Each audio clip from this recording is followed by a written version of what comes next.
Hello दोस्तों, नमस्कार। कैसे हो आप सभी? स्वागत है आप सभी का एक और नई वीडियो में। आज की इस वीडियो में देखेंगे हम आरआरबी एनटीपीसी के कुछ क्वेश्चन जो कि हाल फिलहाल परीक्षाओं में पूछे जा रहे हैं। जो मेरे भाई मेरे दोस्त वीडियो में नहीं जुड़ रहे हैं, वीडियो को लाइक और चैनल को सब्सक्राइब करना ना भूलेंगे। मैं रोज आपके लिए एक तो डालता हूँ सामान्य ज्ञान और एक डालता हूँ आरआरबी एनटीपीसी में जो आजकल परीक्षा में आ रहे हैं जीके के क्वेश्चन। मैं रोज कंटिन्यू क्लास चलती है आपकी। आप चैनल पे विजिट कर सकते हैं, देख सकते हैं।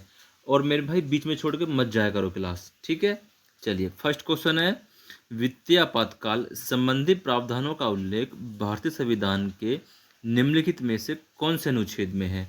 तो किस अनुच्छेद में? ऑप्शन नंबर बी हमारा बिल्कुल राइट हो जाएगा, अनुच्छेद 360, आर्टिकल 360। ऑप्शन नंबर बी हमारा बिल्कुल राइट हो जाएगा। चलिए, नेक्स्ट क्वेश्चन है, वो देखेंगे, भारत में ब्रॉड गेज में पटरियों के मध्य की दूरी होती है, पटरियों के बीच की दूरी कितनी होती है?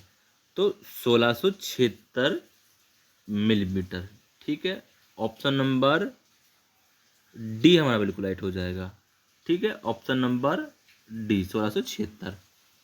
चलिए, नेक्स्ट क्वेश्चन है, वो देखेंगे, पंडित जसराज किस क्षेत्र में प्रख्यात हैं?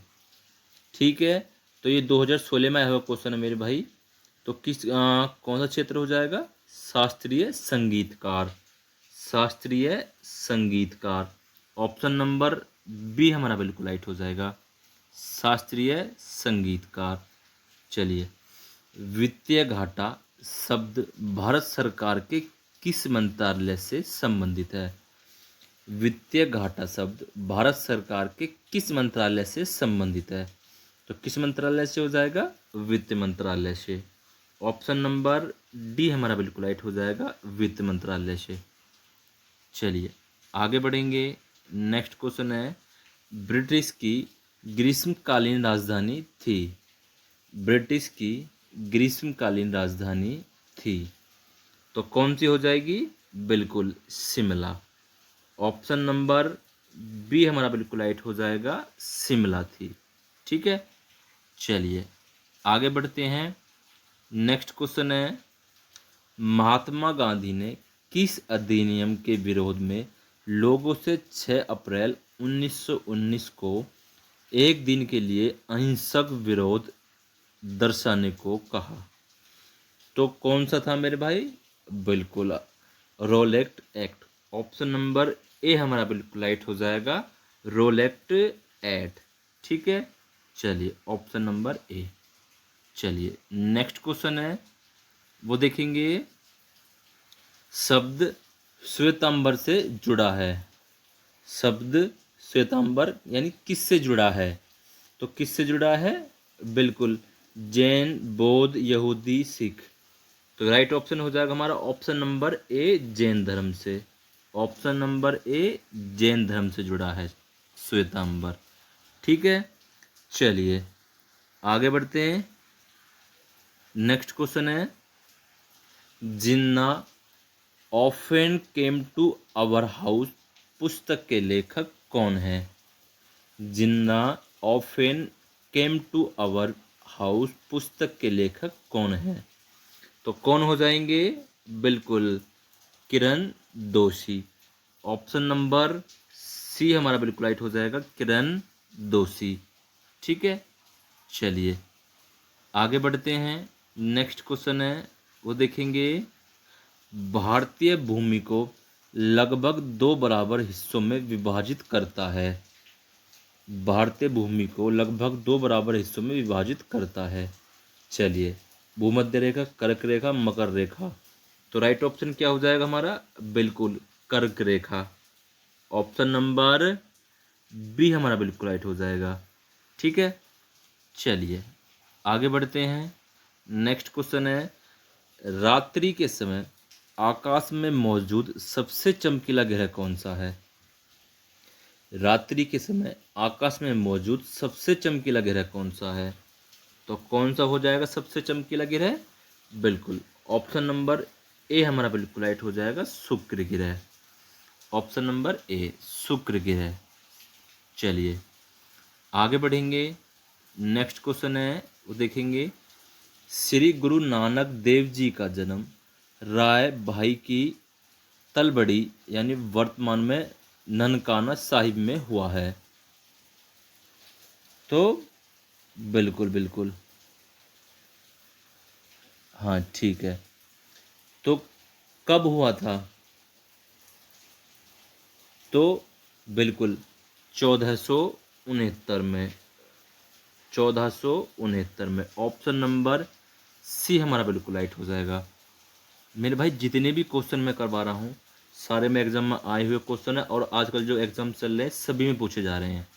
ठीक है, चलिए आगे देखेंगे। विश्व का सबसे लंबा रेल मार्ग कौन सा है?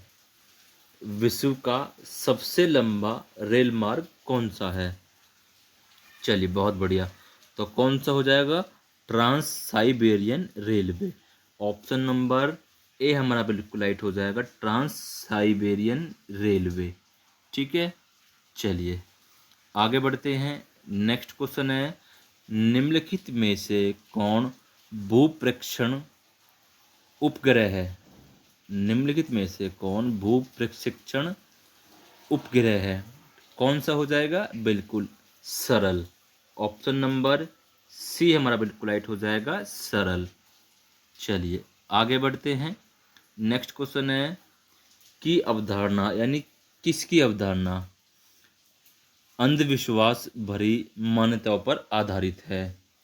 तो कौन सी हो जाएगी? बिल्कुल सांप और सीढ़ी की अवधारणा अंधविश्वास भरी मान्यताओं पर आधारित है। बिल्कुल ऑप्शन नंबर बी हमारा बिल्कुल राइट हो जाएगा, ऑप्शन नंबर बी। चलिए आगे बढ़ते हैं। नेक्स्ट क्वेश्चन है, जब कैबिनेट मिशन भारत आया था तो इंग्लैंड में कौन सा राजनीतिक दल सत्ता में था? चलिए मोस्ट इंपोर्टेंट क्वेश्चन है, बहुत बढ़िया। तो कौन सा हो जाएगा? बिल्कुल लेबर पार्टी। कौन सी? Labour Party. चलिए ऑप्शन नंबर बी हमारा बिल्कुल राइट हो जाएगा, लेबर पार्टी। ठीक है, और उस समय तत्कालीन प्रधानमंत्री कौन थे? क्लीमेट एटली थे। ठीक है, ये भी हमको याद रखना है। चलिए, और कैबिनेट मिशन दिल्ली कब पहुंचा? 24 मार्च 1946 को। ठीक है, ये भी हमको याद रखना है, कई बार एग्जाम में आया हुआ क्वेश्चन है। चलिए, भारत के उपराष्ट्रपति को किसके द्वारा निर्वाचित किया जाता है? भारत के उपराष्ट्रपति को किसके द्वारा निर्वाचित किया जाता है? तो संसद के दोनों सदनों के सदस्यों द्वारा। ऑप्शन नंबर सी हमारा बिल्कुल राइट हो जाएगा। ठीक है, ऑप्शन नंबर सी। चलिए नेक्स्ट क्वेश्चन है, वो देखेंगे। संविधान के अनुसार तिरंगे की लंबाई एवं चौड़ाई के बीच का अनुपात कितना होता है? चलिए क्वेश्चन कई बार एग्जाम में आया हुआ, रिपीट हुआ क्वेश्चन है मेरे भाई।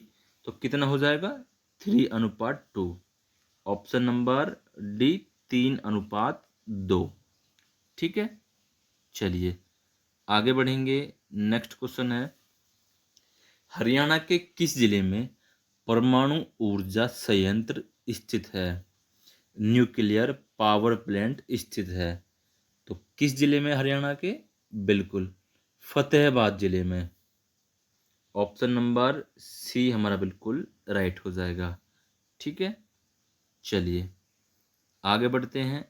नेक्स्ट क्वेश्चन है, 1971 युद्ध के दौरान शहीद होने वाले सैनिकों की याद में अमर जवान ज्योति इंडिया गेट के पास जलती है। तो कब, कौन सा युद्ध हुआ था जब? बिल्कुल 1971 में, जब भारत और पाक का युद्ध हुआ था, यानी भारत और पाकिस्तान का। ठीक है, 1971 में। चलिए आगे बढ़ेंगे। नेक्स्ट क्वेश्चन है, हमारे देश में इनमें से किस क्षेत्र में पानी की मांग और खपत सर्वाधिक है? तो कौन सा क्षेत्र हो जाएगा? बिल्कुल कृषि क्षेत्र में। ऑप्शन नंबर सी हमारा बिल्कुल राइट हो जाएगा, कृषि क्षेत्र में। ठीक है, चलिए आगे बढ़ते हैं। नेक्स्ट क्वेश्चन है, हर्षचरित्र का लेखक कौन है? हर्षचरित्र के लेखक कौन है? तो हर्षचरित्र के लेखक हो जाएंगे ब्राह्मण भट्ट, या कौन थे? ठीक है, तो राइट ऑप्शन हो जाएगा हमारा option number D, Brahmbhatt. Option number D हमारा बिल्कुल राइट हो जाएगा। ठीक है, चलिए आगे देखेंगे। माइक्रो फाइनेंस के संदर्भ में सही मिलान का चयन करें।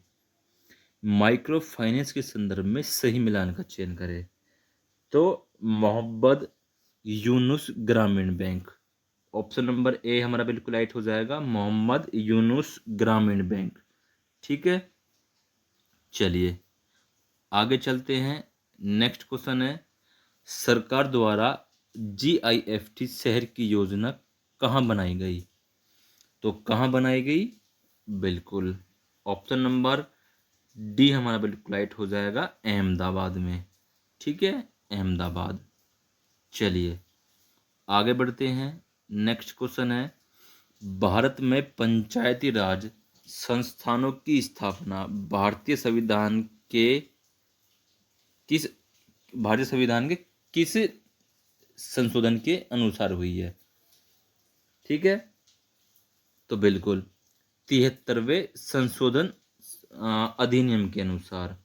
ठीक है, ऑप्शन नंबर डी, भारत में पंचायती राज संस्थानों की स्थापना भारतीय संविधान के 73वें संशोधन अधिनियम के अनुसार की गई है।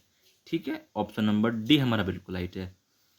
चलिए नेक्स्ट क्वेश्चन है, वो देखेंगे। नेक्स्ट और लास्ट, सभी को पता है इसकी एक दो फुल फॉर्म जरूर आती हैं। BHIM यानी भीम का पूर्ण रूप क्या है? जिसको अब सभी को पता है, आज की सब जगह चल रहा है। तो क्या हो जाएगा पूर्ण रूप इसका? बिल्कुल Bharat interface for money. Option number C, Bharat interface for money. Option number C हमारा बिल्कुल राइट हो जाएगा। ठीक है, तो मेरे भाई आज के आपके 30 क्वेश्चन पूरे हुए। सभी को वीडियो कैसी लगी? सभी वीडियो को लाइक और चैनल को सब्सक्राइब करना ना भूलेंगे। धन्यवाद।